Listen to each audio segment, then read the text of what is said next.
அன்பிற்கினிய அல்லாஹுவின் நல்லடியார்களே, ஹஜ்ரத் உஸ்மான் ரலியல்லாஹு அன்ஹு அவர்கள் தன்னுடைய வாழ்நாளில் எதற்காகவும் அழுத சரித்திரமே கிடையாது.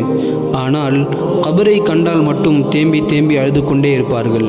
அப்பொழுது உஸ்மான் ரலியல்லாஹு அன்ஹு அவர்களிடம் கேட்கப்பட்டது, யா உஸ்மான், உங்களிடத்தில் நரகத்தை பற்றி பேசப்பட்டதே, சொர்க்கத்தை பற்றி பேசப்பட்டதே, அப்பொழுதெல்லாம் அழுகாத நீங்கள் ஏன் இந்த கபரை பார்த்தால் மட்டும் இந்த அளவு தேம்பி தேம்பி அழுகிறீர்கள் என்று கேட்டதற்கு உஸ்மான் ரலியல்லாஹு அன்ஹு அவர்கள், நபி ஸல்லல்லாஹு அலைஹி வஸல்லம் அவர்கள் எங்களுக்கு கூறினார்கள், அவ்வலு மனாசிலில் ஆஹிரா, ஆஹிராவுடைய வீடுகளிலேயே முதலாவது வீடு அதுதான் இந்த கபர்.